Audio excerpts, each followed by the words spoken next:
Well, it's June 2nd, 2011, and I started to try to degrease the frame of the 446. I'm having a hard time seeing in the viewer because it's kind of sunny out. So hopefully this is kind of working here. See, I got some rust I'm going to have to blast, then sand everything else down.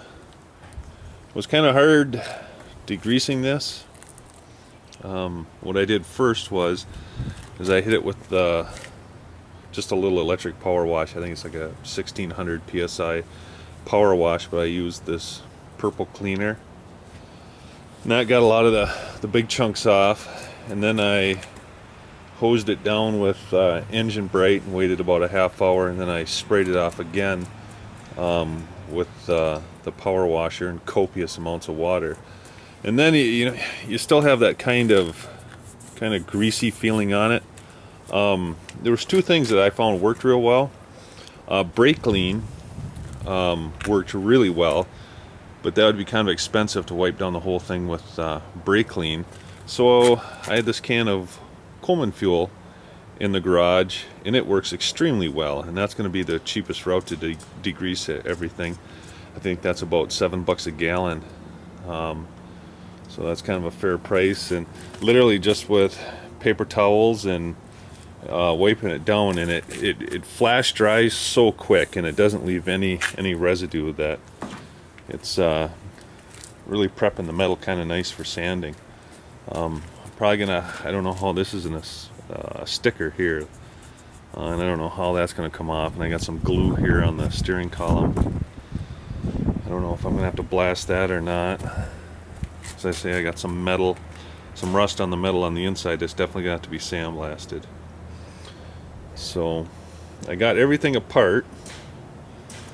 The frame looks pretty good. There's a couple of things I noticed.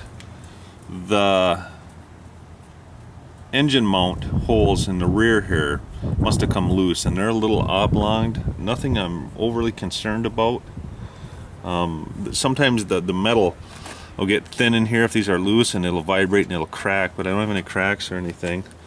And in the front, it's worn a little. That's actually a groove right there from engine vibration. But again, nothing I'm too concerned about. I just have to make sure to use good motor mounts, I guess.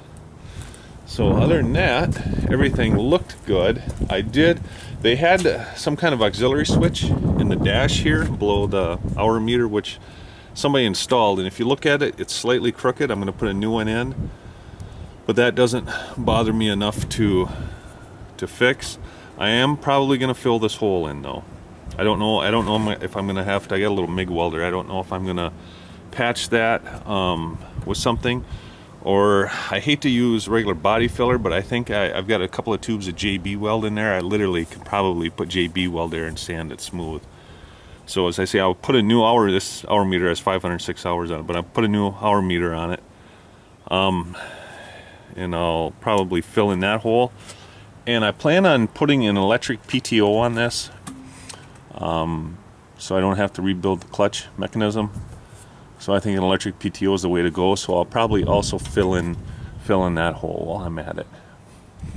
Problem is, I don't know exactly where I'm going to put my electric PTO switch. Of course, I could use that hole there, but I just don't like the way it's sitting right there, smack dab in the middle of the caution.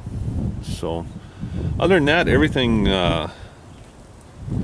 came apart reasonably well. As I say, I'm basically gonna start to degrease the parts to get a rolling chassis. As you can see, I mean, that's just a ton of caked on shit. Horrible. And if you ever wondered what a 446 looks like disassembled, well, that's pretty much it. I'm just going to go through piece by piece, degrease, sand. I'll probably use filler primer. I don't know if I might use etching primer on the, I don't know a lot about painting, but I might use etching primer on the frame. But all the body panels I'll be using filler primer to try to hide any of the previous rust marks or scratches or or whatnot. Theoretically, I know where all this goes. I did take a lot of pictures with the digital cameras. I was taking it apart and some video. So, but I have utterly, this floor here right here was clean. I mean, it was cement, and that's how much shit I knocked off it in the garage, you know. But other than that, there's the cab and everything, and I got parts in those boxes, and so a little MIG welder. So, other than that, as I say, I'd like to get a rolling chassis going. I'll probably use these rims. These two tires are shot.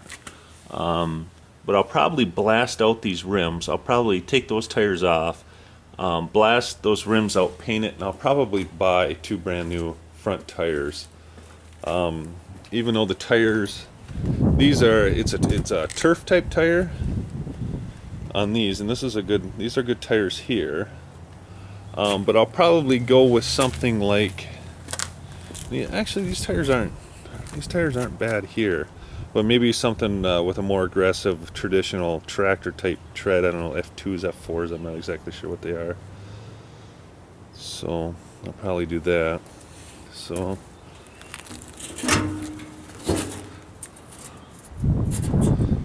as I say, this one isn't taken apart too far. The amp meter in this one, was it this one or was it this one that looks good? I think this amp meter looks good here.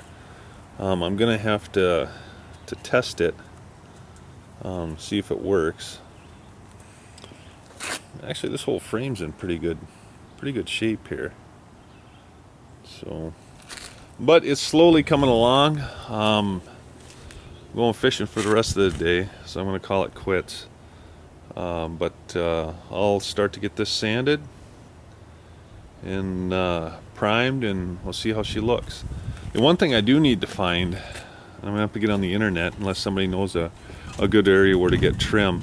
I'm gonna have to find a spot I want to replace this trim on here, so hopefully I can find that. So, all right, that's about it.